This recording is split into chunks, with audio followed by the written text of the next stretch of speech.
December 12, 1944. The Ardennes Forest, Belgium. Temperature hovering just above freezing, fog thick enough to cut with a knife. A 16-year-old stable boy named Marcus Webb crouched behind a stone wall, watching a column of German armored vehicles rumble down the narrow forest road below. He had never fired a weapon in his life. He had never received a day of military training. What he did have was an intimate knowledge of horses, a desperate need to protect the wounded soldiers hiding in the barn behind him, and exactly 7 minutes before those vehicles reached his position. In 7 minutes, Marcus Webb would accomplish something that trained soldiers with heavy weapons had failed to do for weeks.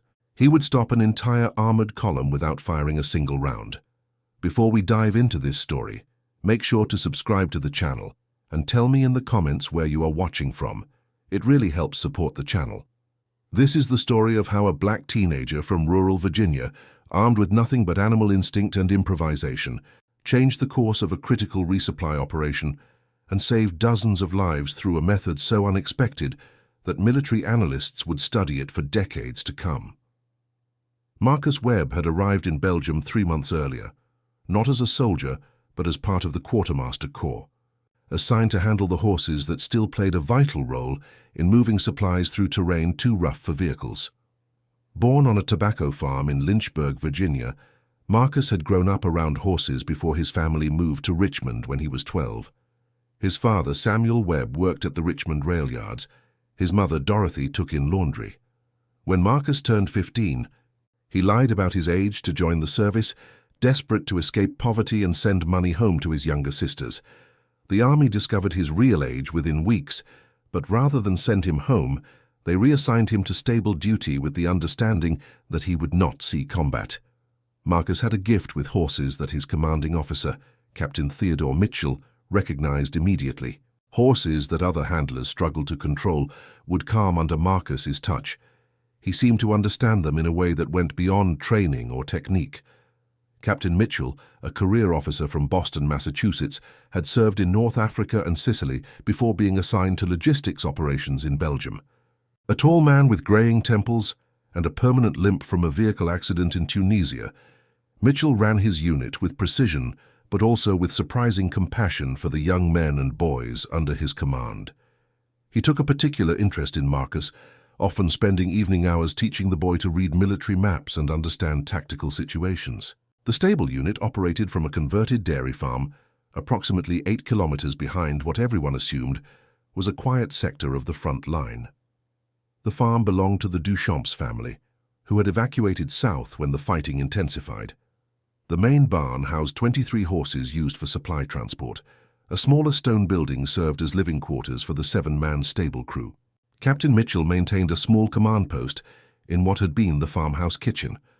Also stationed at the farm was Sergeant Robert Hayes, a veterinarian from Montana, 34 years old, who had volunteered for service despite being past draft age. Hayes had developed a close working relationship with Marcus, teaching him advanced animal care techniques. The sergeant had grown up on a ranch near Billings, where his family raised quarter horses. He treated Marcus like the son he had left behind, a boy named David, who was nearly the same age. Corporal James Franklin from Detroit, Michigan, served as the unit's main farrier and equipment specialist. At 23, Franklin had worked in an automobile factory before the conflict, skills that translated well to maintaining and repairing military equipment. He possessed a quick wit and an encyclopedic knowledge of mechanical systems. Private First Class William Chen, age 26, from San Francisco, California, handled supply inventory and coordination. Chen spoke 3 languages fluently and served as translator when dealing with local Belgian civilians. The remaining crew members were Private Daniel O'Connor, 21, from Philadelphia, Pennsylvania, who managed feed and supplies, Private Leonard Schmidt, 22, from Milwaukee, Wisconsin, who assisted with training and breaking new horses, and Private First Class Thomas Anderson, 25, from Atlanta, Georgia, who served as the unit's primary rider and scout. The horses themselves varied in temperament and origin. Some were American stock shipped across the Atlantic. Others had been requisitioned from Belgian farms or captured from retreating enemy forces. The most remarkable was a massive draft horse named Goliath, a Belgian breed standing 17 hands high, capable of pulling loads that would break smaller animals. Marcus had bonded with Goliath immediately, spending hours grooming the giant horse and learning his moods and preferences. Another significant animal was a mare named Duchess, a retired cavalry horse with a nervous disposition and a tendency to panic at loud noises. Most handlers avoided Duchess, but Marcus had gradually earned her trust through patient, consistent care. There was also Thunder, a young gelding with exceptional speed and endurance, and Copper, an older horse with a calm demeanor that made him ideal for training purposes. The routine at the farm followed a predictable pattern. Morning began at 0530 hours with feeding and initial health checks. By 0700 hours, the crew would begin preparing horses for the day as assignments, loading supply packs, checking equipment, and coordinating with transport units. Most days involved moving ammunition, medical supplies, food, and equipment to forward positions where vehicles could not safely travel. Marcus particularly excelled at preparing horses for difficult terrain. He had developed an intuitive sense for how much weight each animal could carry, how to balance loads for maximum comfort, and how to identify signs of stress or injury before they became serious. Sergeant Hayes often remarked that Marcus could communicate with horses in ways that seemed almost supernatural. December had brought deteriorating weather conditions. Snow alternated with freezing rain, creating treacherous mud that made vehicle transport increasingly difficult. The horses became more essential as roads turned impassable. Captain Mitchell's unit found itself handling double and sometimes triple the normal volume of supply runs. Everyone worked extended hours. Exhaustion became the standard condition. By December 10th, intelligence reports began suggesting unusual activity in the German lines. Enemy reconnaissance flights increased. Radio traffic showed patterns that concerned higher command. Captain Mitchell received orders to prepare for possible evacuation, though no one believed the threat was serious. This sector had remained quiet for months. The general assumption held that Germany lacked the resources for any major operation. Marcus noticed changes in the horses before anyone noticed changes in the tactical situation. The animals grew increasingly nervous, particularly during early morning and evening hours. Duchess became nearly impossible to calm. Even Goliath showed signs of agitation, stamping and snorting without obvious cause. Marcus reported these observations to Sergeant Hayes, who documented them but attributed the behavior to weather conditions and overwork. On December 11th, the situation changed dramatically. A forward observation post reported movement in the forest to the east. By afternoon, refugees began streaming down the roads heading west, civilians fleeing with whatever possessions they could carry. An elderly Belgian man named Henri Martins stopped at the farm, warning Captain Mitchell in broken English that German forces were advancing in numbers no one had anticipated. Mitchell immediately contacted higher headquarters, requesting clarification and orders. The response came back, dismissing the reports as exaggerated. Intelligence maintained that Germany could not possibly mass enough forces for a significant offensive. Mitchell was ordered to continue normal operations and prepare to receive wounded soldiers who were being moved back from forward aid stations due to overcrowding. By evening of December 11th, the farm had become an improvised aid station. 23 wounded men lay in the main barn, tended by 2 medics who had arrived with the casualties. The wounded ranged from relatively minor injuries to several critical cases who could not be moved. Medical supplies were limited. The medics, Corporal Anthony Russo from New York City and Private First Class David Kim from Los Angeles, worked with whatever materials they could gather. Captain Mitchell faced an impossible decision. Orders required him to maintain position and continue supporting supply operations. The presence of wounded soldiers made evacuation complicated and potentially fatal for the most severely injured. Moving 23 casualties plus 7 stable crew plus 2 medics over muddy roads with inadequate transport seemed certain to result in deaths. Yet staying meant risking capture or worse if the German advance continued. Mitchell decided to wait until morning to reassess. He posted guards and ordered everyone else to get whatever rest they could. Marcus volunteered for watch duty, claiming he was too anxious to sleep anyway. The captain accepted, assigning Marcus to watch the southern approach road, with instructions to wake Mitchell immediately if anything unusual occurred. Marcus positioned himself near the stone wall that bordered the southern edge of the property. From this vantage point, he could see approximately 300 meters down the road that wound through the forest. Fog reduced visibility further, but Marcus's hearing had always been exceptional. He settled in with a blanket, listening to the night sounds and periodically checking on the horses stabled nearby. Around 0300 hours, Marcus heard what he first thought was thunder, but the sound was wrong, too mechanical, too rhythmic. He strained to identify the noise. Gradually it resolved into the unmistakable rumble of heavy engines, multiple vehicles moving slowly along the road. Marcus ran to wake Captain Mitchell. Mitchell emerged from the farmhouse, listening for several minutes before reaching the same conclusion as Marcus. Vehicles were approaching from the east, from the direction of enemy lines. Mitchell quickly roused the rest of the crew and the two medics, quietly informing them of the situation. Everyone agreed the vehicles had to be German. American forces had no reason to approach from that direction, and the advancing sound suggested tracked vehicles, likely armored. The group held a hurried conference in whispers. Mitchell estimated they had perhaps 15 to 20 minutes before the vehicles reached the farm. Evacuation was impossible. 23 wounded men could not be moved quickly or quietly. Fighting was equally impossible. The unit possessed only sidearms and rifles, no weapons capable of stopping armor. Someone suggested hiding, but where? The farm buildings offered no effective concealment from a determined search. Private First Class Chen, the translator, suggested surrendering and hoping for treatment as non-combatants. Several others argued for attempting to flee into the forest, abandoning the wounded. Captain Mitchell refused to consider that option. Sergeant Hayes proposed creating a diversion to draw the vehicles away from the farm, possibly setting fire to the equipment shed at the southern property boundary. Mitchell noted that any fire would simply illuminate their position and eliminate any possibility of concealment. Marcus Webb listened to these discussions with growing frustration. None of the proposed solutions addressed the actual problem. The vehicles were coming down a single narrow road, bordered by dense forest and steep embankments. That road represented both the threat and the opportunity. Marcus had traveled that road dozens of times on supply runs.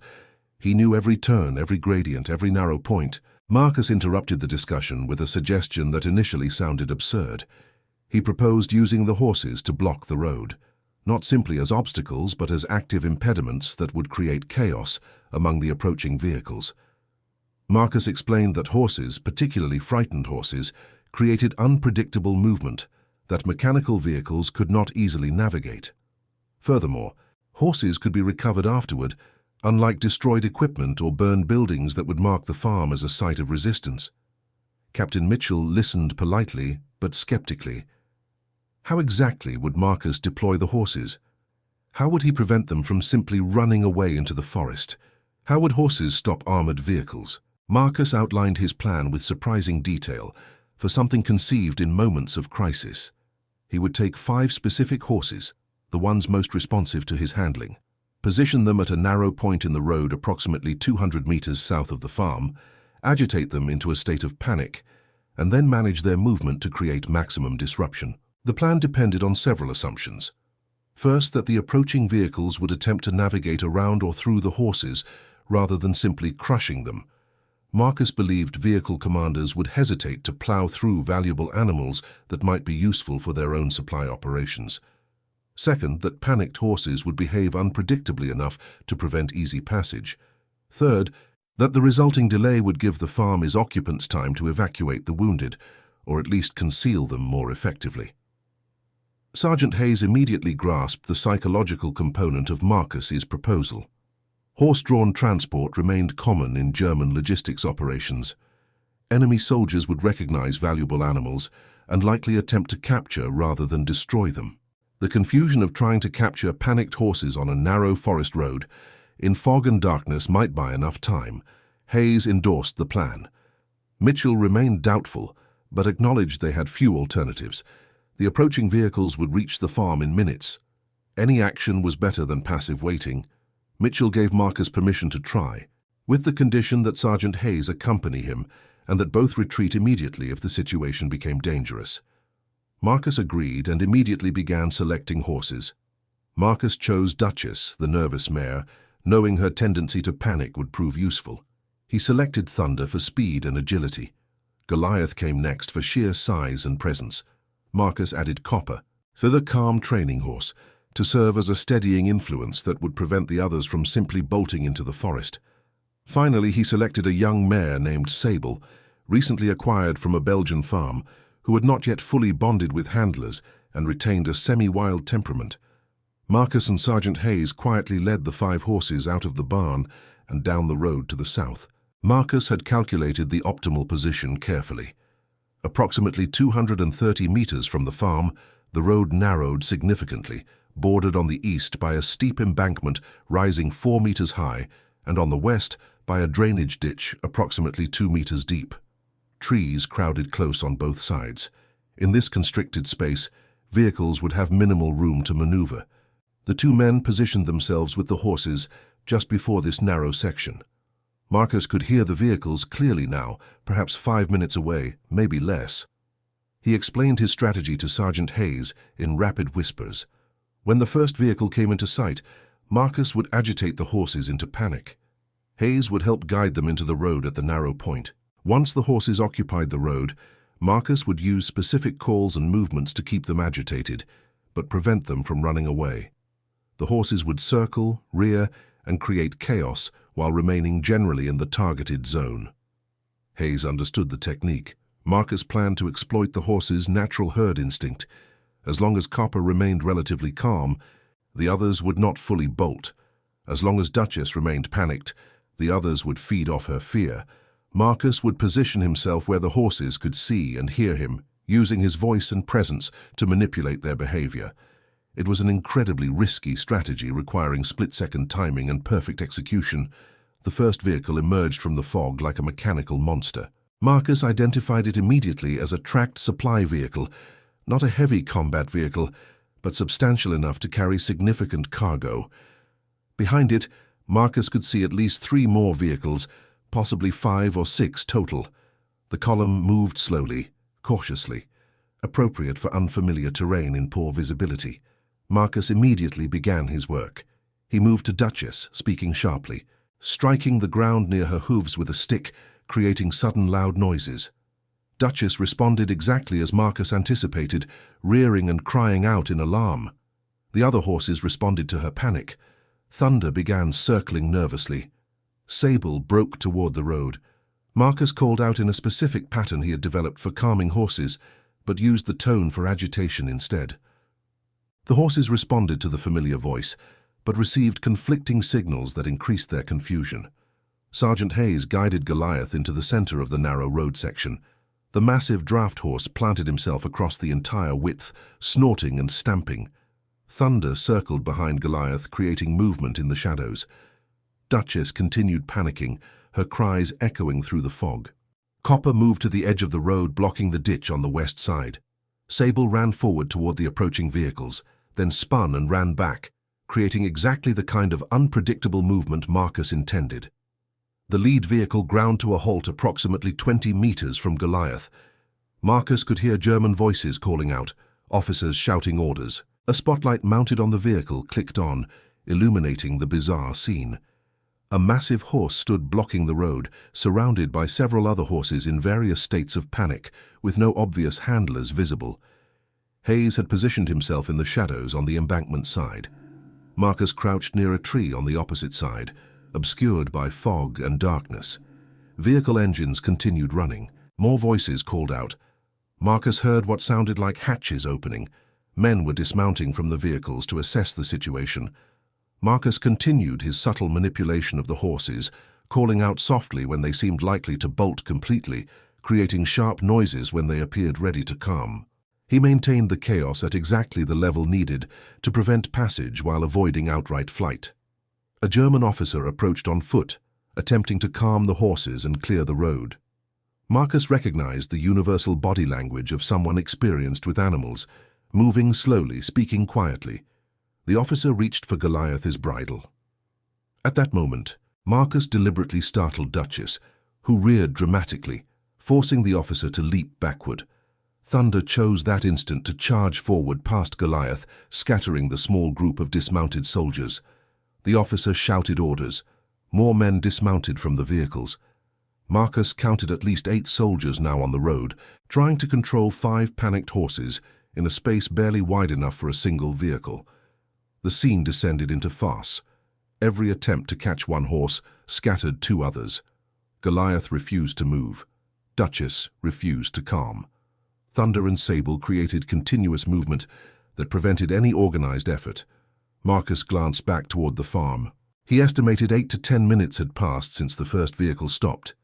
Every minute of delay gave Captain Mitchell time to conceal the wounded, prepare defenses, or potentially evacuate. Marcus needed to extend the delay as long as possible without escalating to violence. A new voice joined the confusion, sharp and authoritative.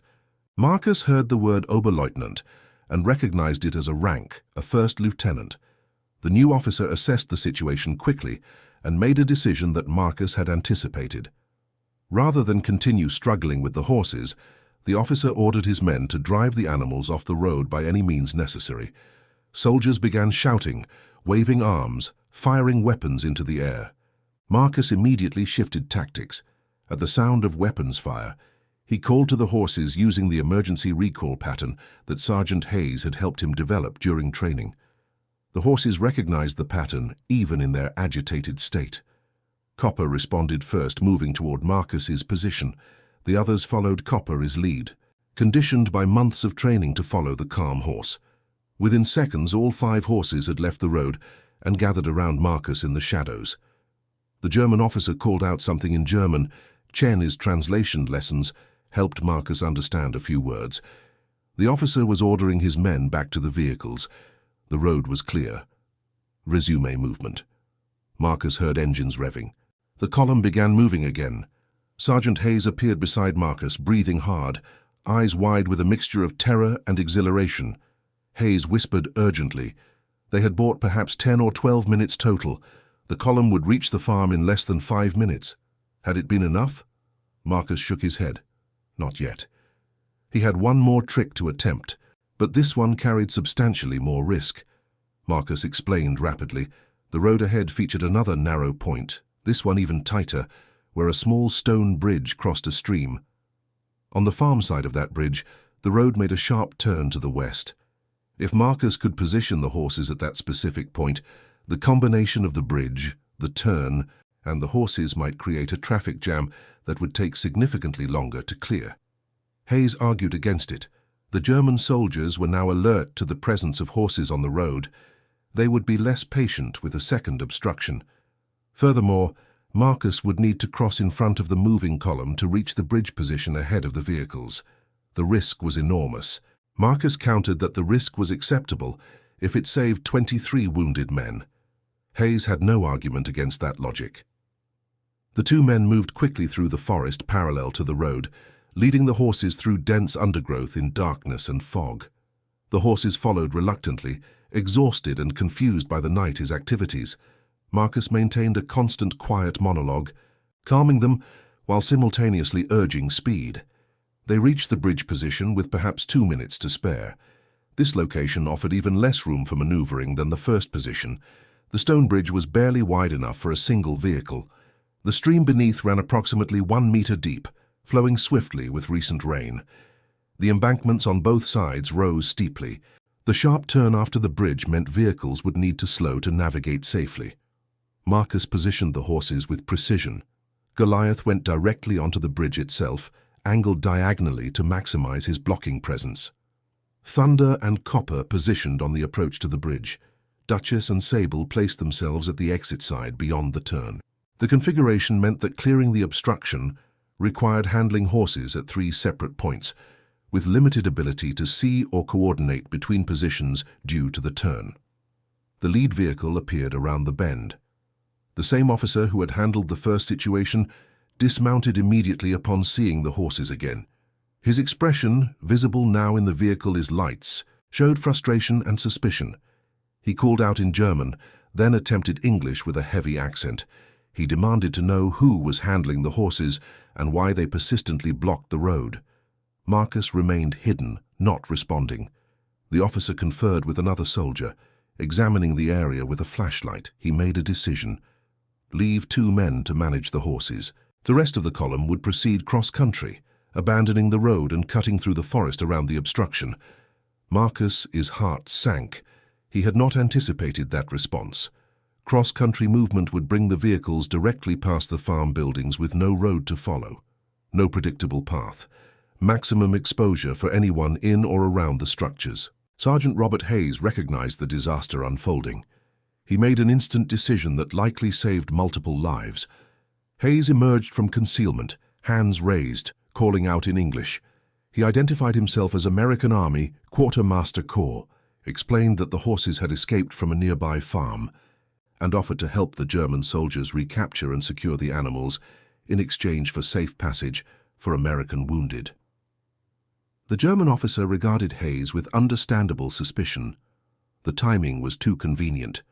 Horses did not escape twice in succession on the same night to block the same road at optimal tactical positions. But the officer also recognized an opportunity. If Americans operated a farm nearby with horses and supplies, capturing it intact would be valuable. Capturing it with cooperation from American personnel would be even better. The officer accepted Hayes' offer with conditions. Hayes would immediately guide German soldiers to the farm. Any sign of resistance would result in immediate hostile action. Sergeant Hayes agreed. He called Marcus out of hiding, introducing him as the stable hand who could calm the horses. The German officer examined Marcus with obvious surprise. A 16-year-old black teenager in oversized American uniform, clearly terrified, clearly not a combat soldier. The officer spoke briefly to his subordinates. One soldier laughed. Another made a comment that even Marcus's limited German recognized as derogatory. The officer silenced them sharply. Hayes and Marcus spent the next several minutes securing the horses under German supervision. Goliath came off the bridge peacefully. Thunder and Copper calmed quickly. Duchess required more time but eventually responded to Marcus's handling. Sable proved most difficult. But with the combined efforts of Marcus, Hayes, and surprisingly one of the German soldiers, who demonstrated real skill with horses, they secured all 5 animals. The German officer detailed 3 soldiers to escort Hayes and Marcus back to the farm, leading the horses. The rest of the column would follow once the animals were secured. The walk back took approximately 10 minutes, during which Hayes and Marcus exchanged no words, but communicated volumes through glances. They had no plan, they had no weapons, they had no idea what Captain Mitchell might have arranged in the time they had provided. They walked toward an unknown situation, with enemy soldiers literally at their backs. The farm appeared peaceful in the early morning darkness. Lights showed in the barn and farmhouse. No signs of defensive preparations were visible. The German soldiers accompanying Hayes and Marcus called out in German as they approached. Captain Mitchell emerged from the farmhouse, hands visible, face calm. He spoke clearly in English, identifying himself and his unit, explaining that they operated a stable and supply station for the American Army. Mitchell explained that the farm currently housed 23 wounded American soldiers who could not be evacuated due to their medical condition. He requested that German forces allow American medical personnel to continue treating the wounded under supervision. Mitchell made no mention of weapons, no mention of resistance, no suggestion of anything except cooperation and medical necessity. The German officer from the road column arrived minutes later. He conducted a brief inspection of the farm, barn, and outbuildings. He confirmed Mitchell's description. 23 wounded Americans, 2 medics, 7 stable crew, multiple horses, various supplies and equipment. The officer made a series of decisions. German forces would occupy the farm. American personnel would be detained, but allowed to continue medical care for the wounded under supervision. The horses and supplies would be appropriated for German use. Any American personnel with specialized skills would be required to provide instruction to German handlers. Over the following hours, additional German forces arrived. Marcus gradually understood that the farm sat directly in the path of a much larger operation, involving hundreds of vehicles and thousands of soldiers. The column his horse strategy had delayed was merely one small element of a massive advance. The delay Marcus created amounted to perhaps 20 to 30 minutes in total. In the larger tactical picture, this represented a trivial interruption. But in the small tactical picture, in the immediate situation facing 23 wounded Americans and their caregivers, those 30 minutes had proven critical. Captain Mitchell later explained to Marcus what had occurred during the delay. Mitchell had used the time to move the most seriously wounded soldiers into a concealed cellar beneath the barn, hiding them from immediate view. He had arranged the remaining wounded to appear as patients of a field hospital rather than combat casualties. He had disposed of weapons and ammunition, burning documents, and preparing evidence to support the claim that the farm operated purely as a medical and logistics facility. When German forces arrived expecting potential resistance, they instead found a cooperative medical facility with clearly wounded patients and obviously non-combat personnel. The officer's decision to accept Mitchell's offer, rather than assault the farm, resulted directly from the delay Marcus created. Had the column arrived at the farm with momentum and without warning, the situation likely would have evolved very differently and far more violently. Marcus Webb, Sergeant Hayes, and the other stable crew spent the next 3 days in German custody at the farm, caring for horses and wounded under supervision. The German forces treated their prisoners correctly, following military protocols for prisoners of conflict. The wounded Americans received adequate medical care. Food was limited but provided. No one was harmed or mistreated beyond the inherent difficulties of captivity. German handlers showed particular interest in Marcus's techniques with horses. A German sergeant named Klaus Müller, age 32, from Bavaria, who had worked with horses before the conflict, spent hours observing Marcus's methods. Müller spoke some English, learned from a British teacher before the conflict. He engaged Marcus in conversations about horse training, animal behavior, and farming techniques. Müller expressed genuine respect for Marcus's skills, commenting that the boy possessed natural gifts that transcended training or education. On the morning of December 16th, American forces launched a counterattack that rapidly changed the tactical situation. German units began withdrawing from advanced positions, consolidating and redirecting forces. The farm suddenly found itself behind American lines again. German forces evacuated quickly, taking prisoners with them, but leaving the wounded Americans behind with sufficient medical supplies and one medic, Private First Class Kim, who had convinced German officers that the wounded could not survive movement. Captain Mitchell, Sergeant Hayes, Marcus Webb, and the remaining American personnel marched east as prisoners into what became known as the Battle of the Bulge. They spent the next several weeks in a prisoner of conflict camp near St. Vith, before American advances liberated the facility on January 23, 1945. All survived the experience, though Corporal Franklin suffered frostbite that resulted in the loss of 3 toes. Marcus returned to the stable unit, now reformed and operating from a different location. The Army officially recognized his actual age and offered him discharge. But Marcus chose to remain in service for the duration of the conflict. He continued working with horses until the end of the fighting in Europe, in May 1945. Captain Mitchell put Marcus forward for official recognition of his actions on the night of December 12th, but the unusual nature of the situation and Marcus's age resulted in the recommendation being rejected. No medal was awarded. No formal commendation appeared in his file. After the conclusion of conflict in Europe, Marcus returned to Richmond, Virginia, where he completed high school, attended college on veteran benefits, and eventually became a veterinarian, specializing in large animals. He married in 1951, raised 3 children, and practiced veterinary medicine for 42 years before retiring in 1993. He rarely spoke about his wartime experiences, particularly the night with the horses on the Belgian road. Sergeant Robert Hayes returned to Montana after the conflict, resuming his veterinary practice and eventually becoming a professor of veterinary medicine at Montana State University. He maintained correspondence with Marcus Webb for over 50 years, writing letters that discussed horses, training techniques, and occasionally oblique references to their shared experience in Belgium. Hayes published several academic papers on equine behavior, including one titled Induced Panic Response in Draft Horses Under Stress Conditions, that colleagues suspected drew on wartime observations but never explicitly confirmed. Captain Theodore Mitchell received promotion to major, and served occupation duty in Germany before returning to civilian life in Boston. He worked in logistics management for a shipping company and never spoke publicly about the incident at the Belgian farm.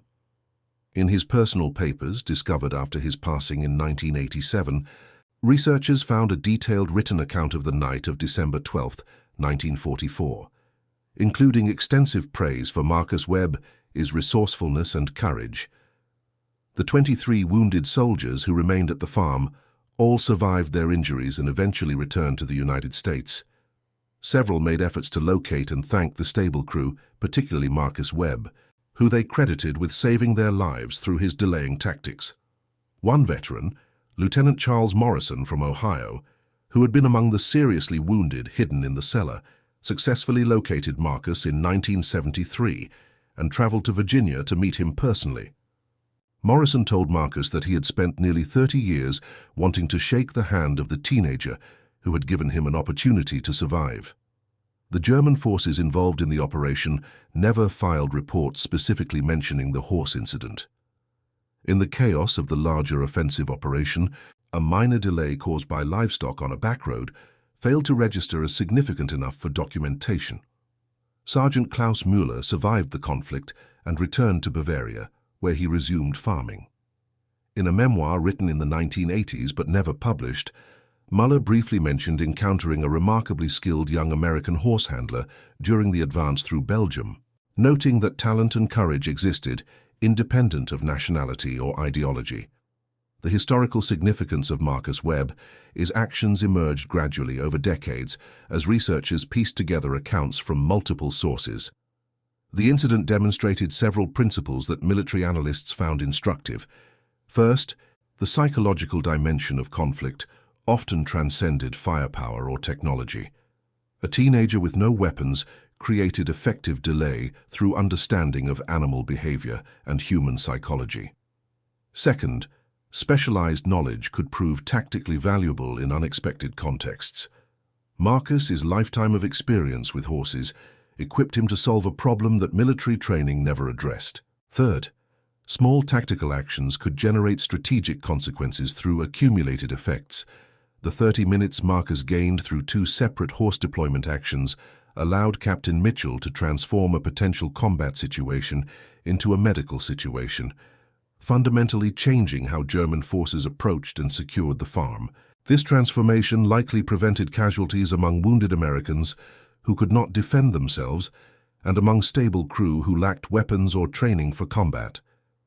The incident also illustrated the complex humanity that could exist even during armed conflict, as German personnel made decisions to preserve life when circumstances allowed such choices. Modern military historians studying logistics operations during the global conflict of the 1940s occasionally reference the Belgian farm incident as an example of improvised tactics using available resources. The story appears in several academic papers examining animal use in 20th century conflict. Equestrian training programs sometimes reference Marcus Webb's techniques as demonstrations of applied animal psychology under extreme stress. Veterans organizations have honored Marcus posthumously with recognition for his service, though official military records contain minimal documentation of the specific incident. Marcus Webb passed away in 2006 at age 78, surrounded by family in Richmond, Virginia. His obituary in the local newspaper mentioned his military service but provided no details of his wartime experiences. At his funeral, several elderly veterans attended, men who had been wounded soldiers in a Belgian barn 62 years earlier, coming to pay respects to the stable boy who had given them an opportunity at survival through courage, resourcefulness, and an intimate understanding of horses. The 5 horses Marcus deployed that night all survived the conflict. Goliath remained in military service until 1946, when he was retired to a farm in Pennsylvania. Thunder transferred to another unit and continued supply transport work through the end of fighting.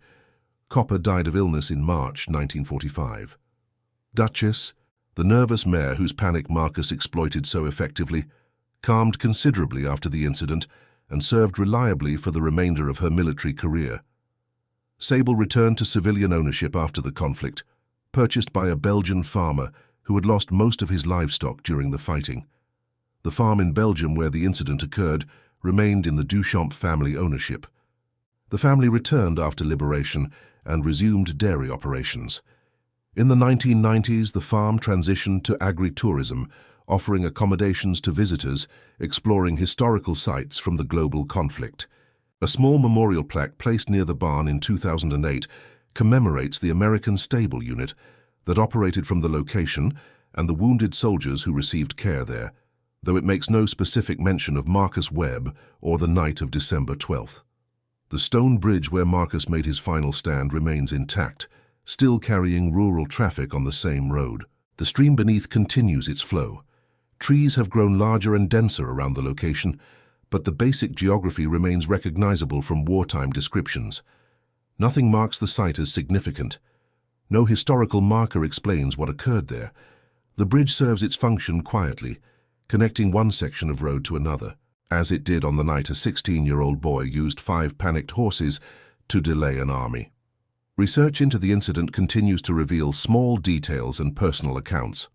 In 2015, a German researcher discovered correspondence between Sergeant Müller and his sister, written in December 1944, mentioning the encounter with the American horse handler and expressing Müller's conflicted feelings about the advance through Belgium. In 2019, researchers identified and interviewed one of Marcus's daughters, who shared her father's personal papers, including letters from Sergeant Hayes and unpublished photographs from the stable unit. These accumulated fragments build toward a comprehensive understanding of a moment that lasted minutes, but influenced lives for decades. A teenage boy who should never have been near combat used skills learned on Virginia farms to protect wounded soldiers through tactics no military manual described. He received no medals, generated no headlines, appeared in no official histories. He simply did what circumstances demanded, using what tools he possessed, achieving results that traditional approaches had failed to accomplish. The story resonates because it illuminates several truths about conflict and human capability. Courage does not require weapons or formal authority. Resourcefulness can emerge from unexpected sources. Small actions create consequences that ripple forward through time in ways that immediate participants never fully comprehend. A stable boy with horses changed outcomes through understanding and improvisation, demonstrating that effectiveness in crisis depends less on prescribed qualifications than on adaptive intelligence and moral courage. Marcus Webb's legacy exists not in monuments or official recognition, but in the lives he affected and the principles his actions illustrated. 23 wounded soldiers survived to return home, raise families, contribute to their communities, because a teenager delayed German forces for 30 minutes on a foggy December morning. The descendants of those soldiers, children and grandchildren who exist, because Marcus Webb used horses to buy time, number in the hundreds. The compounding effect of one person is courage measured over generations becomes incalculable. The incident also illuminates the complex humanity that persisted even during profound conflict. German soldiers who could have responded with violence chose restraint. American personnel who could have attempted resistance chose cooperation to protect the wounded. A teenage boy who could have fled to safety chose to place himself at risk for others. These choices, made by individuals under extreme pressure, reveal character and values that transcended nationality, ideology, or military necessity. Educational programs exploring the global conflict of the 1940s occasionally include the Marcus Webb story when discussing unconventional tactics, logistics operations, or racial integration in military service. African American contributions to the conflict effort extended far beyond combat roles, encompassing technical skills, specialized knowledge, and courageous improvisation in support functions that proved essential to military effectiveness. Marcus represented thousands of black servicemen who performed vital roles with minimal recognition or acknowledgement, whose contributions enabled larger operations and saved lives through dedication and skill. The horses themselves merit recognition as participants in the incident. Goliath, Duchess, Thunder, Copper, and Sable responded to Marcus's handling because months of patient, consistent care had built trust and communication. The relationship between handler and animals formed the foundation for everything Marcus accomplished that night. Without that relationship, established through countless hours of feeding, grooming, training, and gentle interaction, the tactical application would have been impossible. The incident demonstrated that bonds between humans and animals built on respect and understanding could generate practical capabilities beyond what either species could achieve independently. Contemporary analysis of the incident from military perspective highlights several tactical lessons. Delay operations need not involve direct confrontation. Understanding adversary decision-making processes enables exploitation of hesitation and uncertainty. Non-lethal obstacles can prove as effective as weapons in specific circumstances. Environmental knowledge and terrain familiarity provide advantages that compensate for material disparities. Individual initiative at the lowest tactical level can influence operational outcomes when applied intelligently to immediate conditions. The incident also illustrated limitations of mechanized operations in specific environments. German armored vehicles, representing advanced military technology, found themselves stymied by horses on a narrow road because the terrain constrained mechanical advantages while amplifying biological unpredictability. The most sophisticated military equipment proved less effective than animal behavior in particular tactical conditions. This reality reminded military planners that technology solves some problems while creating vulnerabilities in other contexts. Psychological dimensions of the incident deserved careful examination. German vehicle commanders made decisions influenced by multiple factors, including tactical situation, strategic objectives, available time, perceived threat level, and the opportunity to acquire valuable resources. Marcus understood these decision factors intuitively and designed his approach to maximize German incentive to delay rather than proceed aggressively. By presenting horses as valuable assets rather than mere obstacles, Marcus influenced the cost-benefit analysis German officers performed when deciding how to respond. The manipulation succeeded because it aligned with German material interests and existing practices regarding animal acquisition. The moral complexity of Marcus' situation also invites reflection. A 16-year-old, technically too young for military service, placed himself in extreme danger to protect wounded soldiers he had never met. He acted without orders, without backup, without reasonable expectation of success. He improvised tactics in real time under conditions of extreme stress and imminent threat. He demonstrated adult judgment and mature courage while still legally a minor. His actions raised profound questions about how society defines capability, maturity, and responsibility. Marcus never framed his actions in heroic terms. In the few instances when he discussed the incident with family members, he described it pragmatically as doing what needed to be done with what he had available. He expressed regret about putting the horses at risk. He credited Sergeant Hayes with equal or greater courage for emerging from concealment to negotiate with German forces. He minimized his own role while emphasizing collaborative effort and fortunate circumstances. This humility typified Marcus's demeanor throughout his life and paradoxically reinforced the authenticity of his courage. The broader historical context of racial dynamics in 1940s, America added additional dimensions to Marcus's story. A young black man serving in a segregated military demonstrated capabilities that challenged prevailing racial assumptions. German personnel, indoctrinated with their own ideology regarding racial hierarchy, encountered a black teenager who exhibited skills and intelligence that contradicted those teachings. The incident created small moments of cognitive dissonance that perhaps contributed marginally to eventual recognition of shared humanity across artificial divisions. Captain Mitchell' decision to include Marcus's actions in his written account, despite official rejection of formal recognition, ensured that some record survived for future historians. Mitchell understood that military institutions often failed to acknowledge contributions from marginalized individuals, and that official histories systematically excluded certain perspectives and experiences. By documenting Marcus's role in detail and preserving that documentation in personal papers, Mitchell performed an act of historical justice that bore fruit decades later when researchers discovered his account. The 23 wounded soldiers whose lives were potentially saved by Marcus, his actions returned to civilian life and pursued diverse paths. Several became advocates for veteran services, others pursued education, business, agriculture, or public service. Most never learned the full story of how a teenage stablehand delayed German forces on the night of December 12th. They knew they had survived, knew they had been captured and later liberated, knew their wounds had healed and their lives continued. The specific tactical actions that influenced their survival remained unknown until researchers began assembling accounts years later.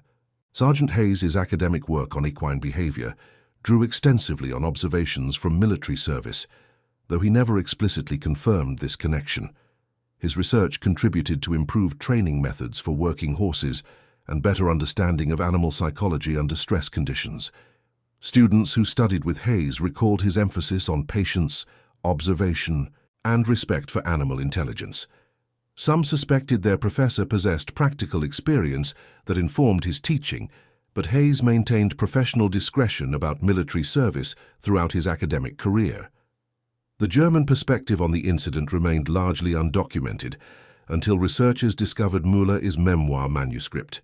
Müller's account provided crucial confirmation of details that American sources had recorded, validating the essential accuracy of the story while adding German viewpoint on decision-making processes. Müller described the frustration of encountering the horse obstacle, the suspicion that deliberate interference was occurring, and the eventual decision to accept American cooperation rather than forcing confrontation. His account revealed that German officers recognized the tactical delay, but calculated that maintaining momentum mattered more than investigating minor incidents. Müller also expressed personal respect for the young American horse handler, his obvious skills, noting that talent deserved recognition regardless of political circumstances. Modern equestrian professionals who learn Marcus Webb's story often express admiration for his applied understanding of horse psychology. Creating controlled panic in animals while maintaining sufficient influence to prevent complete flight required exceptional skill and confidence. Positioning 5 horses at strategic points with precise timing demonstrated advanced planning ability. Reading animal behavior accurately enough to predict responses under stress indicated deep intuitive knowledge. Marcus accomplished these tasks at age 16 under life-threatening conditions with minimal preparation time. Professional trainers with decades of experience acknowledge the difficulty and danger of what Marcus attempted and the remarkable fact that he succeeded.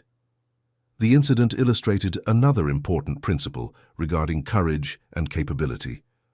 Marcus possessed no illusions about heroism or glory. He acted from practical necessity to protect people who needed protection. He used skills he possessed to solve an immediate problem. He improvised tactics because no established doctrine addressed his specific situation. His effectiveness resulted from authentic competence applied intelligently to genuine need. This form of courage, grounded in capability rather than bravado, often proves most reliable under pressure because it draws on real skills rather than abstract determination. The geographic specificity of the incident mattered. The narrow forest roads of the Ardennes created tactical conditions where horses could function as effective obstacles. Different terrain would have enabled different German responses, likely reducing or eliminating Marcus' ability to create meaningful delay. The interaction between environment, available resources, and tactical objectives demonstrated why military planning emphasized terrain analysis and why successful operations required adaptation to local conditions. Marcus understood his operating environment intimately through months of supply runs over the same roads, knowledge that proved tactically decisive. The timing of the incident within the larger strategic context of the Ardennes offensive added historical significance. German forces achieved initial tactical surprise, creating crisis for American command and threatening operational collapse. Small tactical delays accumulated across multiple locations to slow German advance and enable American reinforcement and reorganization. Marcus' 30-minute delay represented one minor contribution among hundreds that collectively determined strategic outcome. No single incident decided the larger engagement, but many small incidents collectively shaped results. Marcus's actions fit this pattern of distributed influence, where tactical actions aggregate to strategic effect. The incident also demonstrated the military value of maintaining diverse skill sets within units. The Quartermaster Corps assigned Marcus to stable duty based on specialized knowledge rather than combat training. That specialized knowledge proved tactically valuable in unforeseen circumstances. Modern military doctrine emphasizes this principle, recognizing that technical expertise, language skills, cultural knowledge, and other specialized capabilities enhance unit effectiveness beyond direct combat functions. Marcus validated this approach through practical demonstration. The relationship between Marcus and Sergeant Hayes illustrated another important dimension of military effectiveness. Hayes recognized Marcus's potential and invested time developing the young man's capabilities. He taught Marcus map reading and tactical awareness beyond stable duties. He collaborated with Marcus to develop horse handling techniques, including the emergency recall pattern that proved crucial during the incident. This mentorship relationship created tactical capabilities that neither man could have achieved independently. Hayes' willingness to learn from Marcus, his instinctive understanding of horses combined with Marcus, his willingness to learn tactical concepts from Hayes produced synergistic effect. Their collaboration during the crisis flowed naturally from months of mutual respect and shared work. The German decision to permit continued medical care for American wounded reflected military professionalism and humanitarian principles that sometimes emerged even during conflict. German officers recognized medical necessity and chose to facilitate rather than obstruct care for injured enemies. This decision aligned with international agreements regarding treatment of wounded and prisoners, but also required individual judgment and moral courage to implement under tactical pressure. The incident illustrated that even in conflict, characterized by enormous violence and ideological intensity, individuals retained moral agency and sometimes exercised that agency toward humanitarian outcomes. The subsequent prisoner of conflict experience that Marcus and the stable unit endured added another segment to the story. Surviving several weeks in German custody in winter conditions tested endurance and resilience. The experience provided Marcus with perspective on enemy forces as human beings facing their own hardships and challenges. Captivity stripped away abstractions about enemies and revealed individuals with families, fears, hopes, and suffering comparable to American experiences. This humanization did not erase the conflict's reality, but complicated simple narratives about good and evil, us and them. Marcus emerged from captivity with understanding that Germans were neither uniformly evil nor uniformly good, but human beings caught in historical circumstances that generated terrible outcomes. The liberation of the prisoner of conflict camp in January 1945 brought relief and gratitude, but also complex emotions. Marcus had survived. Many had not. The randomness of survival created guilt and questions without answers. Why him? Why not others? These questions haunted many veterans and contributed to reluctance to discuss wartime experiences. Marcus's silence about his service resulted partly from this survivor's complexity, partly from modesty, partly from awareness that civilian society could not fully understand military experience, and partly from desire to move forward rather than remain anchored to the past. Post-conflict education and career development allowed Marcus to transform wartime animal handling experience into civilian veterinary expertise. The discipline, responsibility, and technical knowledge gained through military service translated effectively to professional education and practice. Marcus's success illustrated broader patterns of veteran reintegration, where military training and experience provided foundation for civilian achievement. Thousands of veterans followed similar paths, using skills and maturity gained through service to build productive post-conflict lives. Marcus's marriage and family life demonstrated another dimension of veteran experience. Building intimate relationships after experiencing combat-adjacent trauma required trust, vulnerability, and willingness to share difficult memories with people who had not shared the experiences. Marcus' wife, Helen, whom he met in college, provided patient support as Marcus occasionally struggled with memories and nightmares related to his service. She encouraged him to maintain connections with other veterans and eventually to share limited portions of his story with their children. Helen's support enabled Marcus to integrate his wartime experience into his identity without being defined or limited by that experience. The correspondence between Marcus and Robert Hayes over 5 decades illustrated enduring bonds created by shared intense experience. Their letters discussed everyday matters, professional topics, family news, and occasional oblique references to Belgium. The relationship provided both men with connection to someone who understood without requiring extensive explanation. When Hayes passed away in 1998, Marcus traveled to Montana for the funeral, where he met Hayes' son David and shared stories about his father's courage and demeanor. The meeting brought closure to a relationship that had sustained both men through decades of peacetime living. The eventual public recognition of Marcus' wartime actions came gradually through research, publication, and veteran advocacy. Historians uncovered the incident while researching logistics operations. They located surviving witnesses, examined military records, pieced together timelines, and eventually assembled comprehensive account of what occurred on December 12, 1944. Publication of this research in academic journals and popular military history books brought attention to Marcus' story. Veterans organizations learned about the incident and sought to honor Marcus appropriately. The posthumous recognition Marcus received represented both justice and irony. Justice because his courage and capability finally received acknowledgement. Irony because the recognition came too late for Marcus to experience it personally, to know that his actions mattered to people beyond immediate participants, to understand that history had recorded his contribution. This pattern repeated across thousands of cases where recognition arrived decades after actions occurred.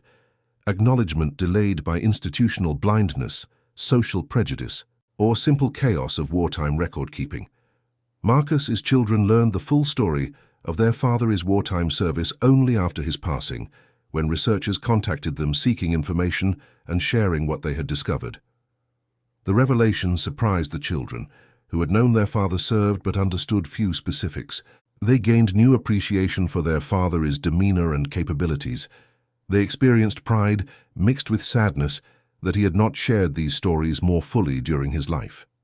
They understood his reticence differently, recognizing that modesty and trauma combined to create silence that protected Marcus from painful memories, while also denying his family access to important aspects of his history.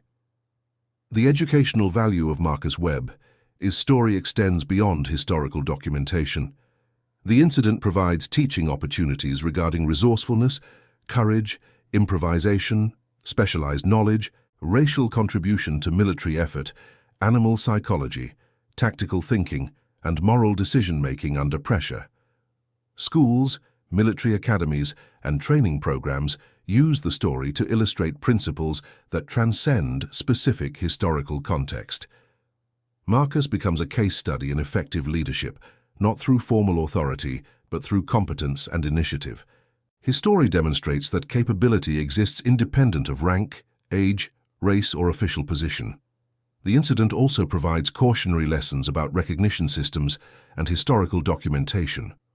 Marcus's contributions went unrecognized officially because they did not fit standard categories for awards or commendations. A teenage stable hand using horses to delay German forces did not match templates for medal citations. The result was institutional failure to document and honor significant actions, failure that required decades to correct through independent historical research. This pattern highlighted need for more flexible recognition systems that captured diverse forms of contribution and achievement. The horses deserve final recognition as participants in the incident. These animals responded to human handling under extraordinary stress, performing behaviors that enabled tactical success. Goliath's size and presence blocked vehicles. Duchess's panic created contagious fear. Thunder's speed provided dynamic movement. Copper's calmness prevented complete flight. Sable's semi-wild nature added unpredictability. Each animal contributed specific qualities that Marcus orchestrated into effective tactical action. The horses acted without understanding strategic context, motivated by relationship with their handler and immediate environmental cues. Their contribution illustrated that military effectiveness sometimes depended on interspecies cooperation and the capabilities that animals brought to operational situations. Contemporary military forces rarely employ horses in combat or logistics operations, having replaced animal power with mechanical systems. This technological transition eliminated specific tactical capabilities that animals provided, including navigation of difficult terrain, operation without fuel or maintenance infrastructure, and psychological effects on adversaries. The Marcus Webb incident represents a historical moment when animal capabilities retained military relevance, before complete mechanization rendered such approaches obsolete. Understanding this transition helps contextualize both historical incident and broader patterns of military evolution. The story's enduring appeal stems from universal themes expressed through specific circumstances. An underdog succeeds against expectations. Resourcefulness triumphs over material disadvantage. Courage emerges from unexpected sources. Small actions generate large consequences. These themes resonate across cultures and eras because they reflect fundamental human experiences and aspirations. Marcus Webb embodied these themes through concrete actions on specific night in Belgian forest, transforming abstract principles into lived reality that inspires and instructs. And that concludes our story.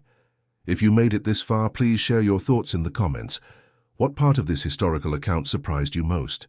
Do not forget to subscribe for more untold stories from the global conflict of the 1940s, and check out the video on screen for another incredible tale from history.